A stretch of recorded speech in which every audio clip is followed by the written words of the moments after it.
সাবেক প্রধানমন্ত্রী শেখ হাসিনাকে দেশে ফিরে আনার প্রস্তুতি শুরু হয়েছে। আওয়ামী লীগের পলাতক নেতাকর্মীদের গ্রেপ্তারের লক্ষ্যে এবার ইন্টারপোলের রেড নোটিশ জারির সিদ্ধান্ত নেওয়া হয়েছে।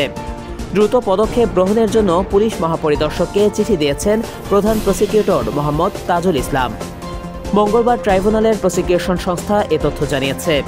10 নভেম্বর আন্তর্জাতিক অপরাধ ট্রাইব্যুনালের পুরাতন ভবনের সংস্কার কাজ পরিদর্শন শেষে আইন উপদেষ্টা ডক্টর আসিফ নজরুল জানান, শেখ হাসিনা সহ পলাতকদের ফিরিয়ে আনার জন্য সরকার ইন্টারপোলের মাধ্যমে রেড নোটিশ জারি করতে যাচ্ছে।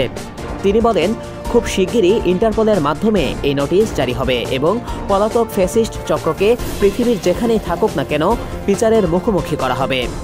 গত 17 অক্টোবর, জুলাই, আগস্টে সংঘটিত গণহত্যা ও মানবতা বিরোধী অপরাধের অভিযোগে শেখ হাসিনা, ওবায়দুল কাদের সহ 46 জনের বিরুদ্ধে গ্রেপ্তারি পরোয়ানা জারি করে আন্তর্জাতিক অপরাধ ট্রাইব্যুনাল।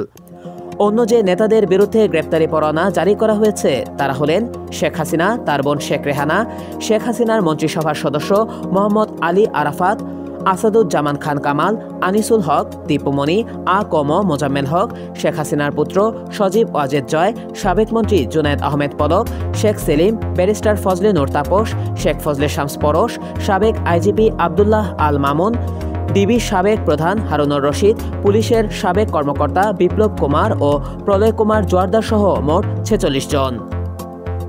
ছাত্র জনতার অভ্যুত্থানে শেখ হাসিনার সরকার পতনের পর দেশ থেকে পালিয়ে যান তিনি।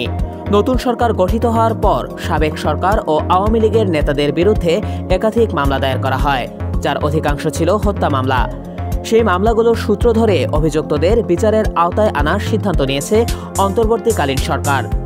আন্তর্জাতিক অপরাধ ট্রাইব্যুনালকে এই বিচার প্রক্রিয়ার জন্য প্রস্তুত করা হয়েছে, যার অংশ হিসেবে ইন্টারপোলের রেড নোটিশ জারির সিদ্ধান্ত এবং পুলিশ মহাপরিদর্শককে সেই অনুযায়ী চিঠি দেওয়া হয়েছে। নিউজ ডেস্ক, দৈনিক জবাবদিহি।